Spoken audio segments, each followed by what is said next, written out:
Hala, Bunso Migs Malino may inamin sa kanyang mga kaibigan, ano ito ating alamin.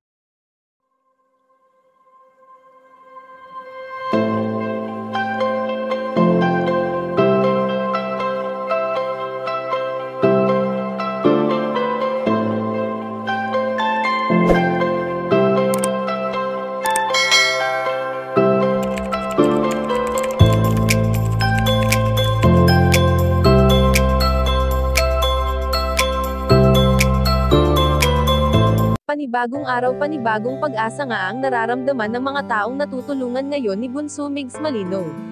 Alam naman natin na marami na ang napapasayang puso ang binata, dahil sa patuloy niyang pagtulong sa mga taong higit na nangangailangan.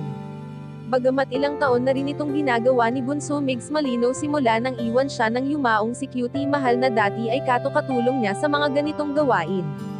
Hindi naman lingid sa ating kaalaman na sa pagdaan ng araw ay bumababa ang views ng binata, kumpara sa mga naging views nila ni Cutie Mahal noong ito ay nabubuhay pa.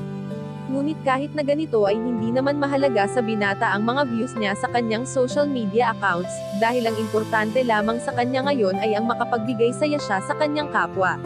Kaya naman hindi nakataka-taka na punong-puno ng blessings ngayon si Bunso Migs Malino dahil sa mayroon itong busilak na kalooban, at ni minsan ay hindi ito napagod sa kanyang mga ginagawa.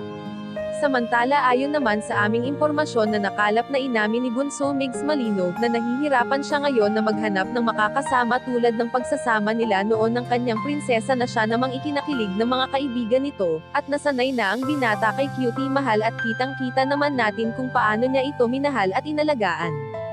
Kayo mga kachika, anong masasabi niyo dito? Please leave the comment and don't forget to subscribe.